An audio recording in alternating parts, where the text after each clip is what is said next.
Calculator. পরীক্ষার হলে calculator ছাড়া আসছেন কেন? কমন সেন্স নাই? ইরেসপন্সিবল কথা না? টাকা পয়সা তো চাই না, এমন বিহেভ করতে কিছু নাই। না দিলে বলেন দিবেন না, শেষ। এই যে শুনেন, আমি আপনার কাছে ফোন আছে, আমি একটা কল করতাম। ক্যাম্পাসে কি ফোন অ্যালাউড? সেটা আমি জানি। জিজ্ঞেস করতেছেন কেন তাহলে? জানেন না রুলস এন্ড রেগুলেশন? জানেন না খালি ক্যালকুলেটর আনলে হবে? আমি আসলে ঢাকার বাইরে থেকে পরীক্ষা দিতে আসছি, ভর্তি পরীক্ষা। তো আমার সাথে আমার মামা ছিল, আমাকে বলছিল যে পরীক্ষা শেষ হলে গেটের সামনে দাঁড়াতে, কিন্তু আমি না মামাকে খুঁজে পাচ্ছি না। আমি যে মামাকে একটা ফোন করবো, আমার কাছে ফোনটাও নাই। আমাকে কি ফোন ফ্যাক্সের দোকান মনে হয়? আমি ঠিকানা জানি, কিন্তু আমি না ঢাকা শহর কিচ্ছু চিনি না।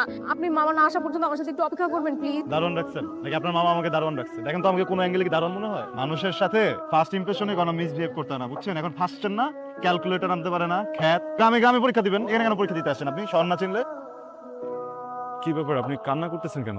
আমি আমি বলতেছি আপনি না কান্না করুন না প্লিজ। আমি মাইর খাবো। পাবলিক ইউনিভার্সিটি না, মানুষ ভাবে আমি উল্টাপাল্টা কিছু করছি। আমি দাঁড়াবো আপনার জন্য, আসেন।